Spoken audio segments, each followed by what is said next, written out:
ಶಿವಮೊಗ್ಗದಲ್ಲಿ ಸುದ್ದಿಗಾರರೊಂದಿಗೆ ಮಾತನಾಡಿದ ಬಂಡಾಯ ಅಭ್ಯರ್ಥಿ ಕೆಎಸ್ ಈಶ್ವರಪ್ಪನವರು ಆರಗ ಜ್ಞಾನೇಂದ್ರ ಕೂಪಮಂಡುಕದ ರೀತಿಯಲ್ಲಿ ಮಾತನಾಡುತ್ತಾರೆ.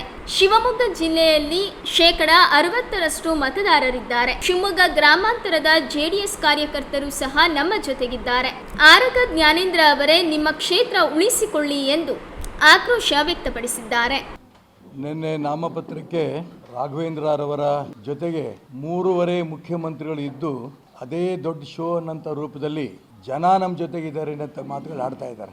3 ಮುಖ್ಯಮಂತ್ರಿಗಳ ಆ ಪ್ರದರ್ಶನದಲ್ಲಿ ಹೋಲಿಕೆ ಮಾಡಿದ್ರೆ ನಮ್ಮ ಜೊತೆಗಿದ್ದಂಥ 35,000 ಸಾಮಾನ್ಯ ಜನ ಆ ಮುಖ್ಯಮಂತ್ರಿಗಳ ಶಕ್ತಿಗೆ ಮೀರಿ ಜನಶಕ್ತಿಗೆ ನಮ್ಮ ಜೊತೆಗಿದ್ದರು. ಮಾನ್ಯ ಆರ್ಗ ಜ್ಞಾನೇಂದ್ರ ಅವರು ಒಂದು ರೀತಿಯ ಕೂಪ ಮಂಡೂಕದ ರೂಪದಲ್ಲಿ ಮಾತಾಡಿದ್ದಾರೆ. ಇಡೀ ಶಿವಮೊಗ್ಗ ಲೋಕಸಭಾ ಕ್ಷೇತ್ರದಲ್ಲಿ ಎಷ್ಟರ ಮಟ್ಟಿಗೆ ನಮಗೆ ಸಂಘಟನೆಯ 60%ಗೂ ಹೆಚ್ಚಿಗೆ ತೀರ್ಥಹಳ್ಳಿ ಸೇರಿ ಕಾರ್ಯಕರ್ತರು ನಮ್ಮ ಜೊತೆಗಿದ್ದಾರೆ. ಭಾರತೀಯ ಜನತಾ ಪಾರ್ಟಿ ಕಾರ್ಯಕರ್ತರು. ಭದ್ರಾವತಿ ಶಿವಮೊಗ್ಗ ಗ್ರಾಮಾಂತರದಲ್ಲಿ ಹೆಚ್ಚಿಗೆ ಇರೋದು JDS.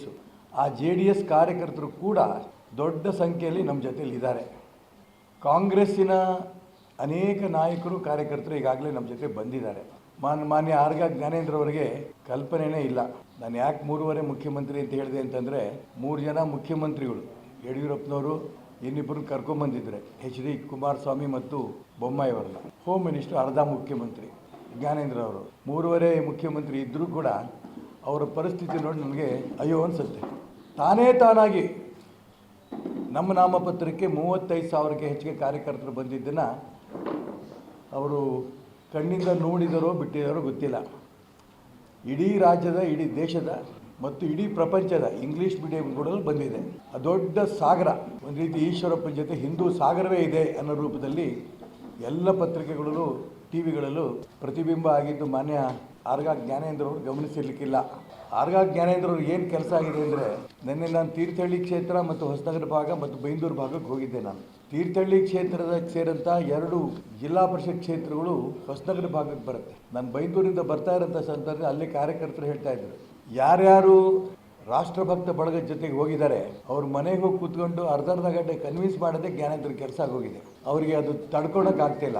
ತೀರ್ಥಹಳ್ಳಿ ಕ್ಷೇತ್ರದ ಅತಿ ಹೆಚ್ಚು ಯುವಕರು ಬಜರಂಗ ದಳದ ಕಾರ್ಯಕರ್ತರು ದೊಡ್ಡ ಸಂಖ್ಯೆಯಲ್ಲಿ ನಮ್ಮ ಜೊತೆ ಬಂದಿದ್ದಾರೆ. ಜ್ಞಾನೇಂದ್ರ ಅವರು ಆ TV ಪತ್ರಿಕೆಗಳಲ್ಲಿ ಫೋಟೋ ನೋಡ್ತಿದ್ದಂಗೆ ಮತ್ತು ಫೋನ್ ಮಾಡಿ ತಿಳ್ಕೊತಾರೆ ಯಾರ್ಯಾರು ಪ್ರವಾಸ ಮಾಡ್ತಿದ್ದಾರೆ ಈಶ್ವರಪ್ಪನ ಪರ, ತಿಳ್ಕೊಂಡು ಅವ್ರ ಹತ್ರ ಹೋಗಿ ಕೂತ್ಕೊಂಡು ಮಾತಾಡ್ತಾರೆ.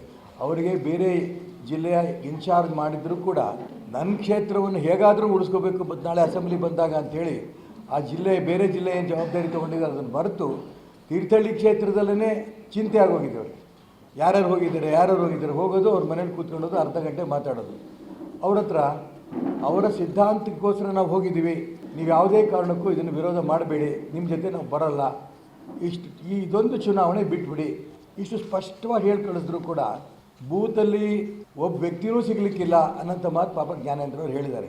ಅವರಿಗೆ ಭ್ರಮೆ ಇದೆ, ತಲೆ ಕೆಟ್ಟಿ ಮಾತಾಡ್ತಾರೆ. ಅವ್ರಿಗೆ ಅವರದೇ ಕ್ಷೇತ್ರದಲ್ಲಿ ಒಂದು ರೀತಿಯ ಸಂಘ ಪರಿವಾರದ ಪ್ರಮುಖರು, ಎಲ್ಲ ಬಜರಂಗದ ಕಾರ್ಯಕರ್ತರು, ಯುವ ಮೋರ್ಚಾದವರು, OBC ಮೋರ್ಚಾ ಜಿಲ್ಲಾ ಕಾರ್ಯದರ್ಶಿಗಳು, ಮಹಿಳಾ ಮೋರ್ಚಾ ಕಾರ್ಯಕರ್ತರು ಎಲ್ಲರೂ ದೊಡ್ಡ ಸಂಖ್ಯೆಯಲ್ಲಿ ನಮ್ಮ ಜೊತೆ ಬಂದಿರೋದು ಅವ್ರಿಗೆ ತಡ್ಕೊಳಕ್ಕಾಗ್ದೇ ಏನೇನೋ ತಲೆ ಕೆಟ್ಟೇನೋ ಮಾತಾಡಿದ್ದಾರೆ. ತೀರ್ಥಹಳ್ಳಿಯ ಎಲ್ಲ ಹೋಬಳಿಗಳಿಗೂ ಹೋಗ್ತಾ ಇದ್ದೇನೆ, ಅಲ್ಲಿ ವ್ಯವಸ್ಥಿತವಾಗಿ ನಮ್ಮ ಕಾರ್ಯಕ್ರಮ ಮಾಡ್ತಾ ಇದ್ದಾರೆ.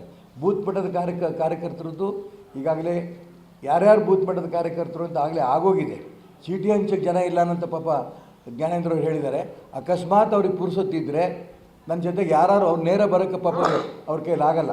ಯಾರು ಒಬ್ಬರನ್ನ ಕಳ್ತಂದಲ್ಲಾರು ಕಳಿಸ್ಲಿ, ಯಾವ್ಯಾವ ಒಂದು ಹೋಬಳಿಗಳಲ್ಲಿ ಎಷ್ಟೆಷ್ಟರ ಮಟ್ಟಿಗೆ ಕಾರ್ಯಕರ್ತರು ನಮ್ಮ ಜೊತೆಗೆ ಇದ್ದಾರೆ ಅಂತ ಅವ್ರಿಗೆ ಗೊತ್ತಾಗುತ್ತೆ.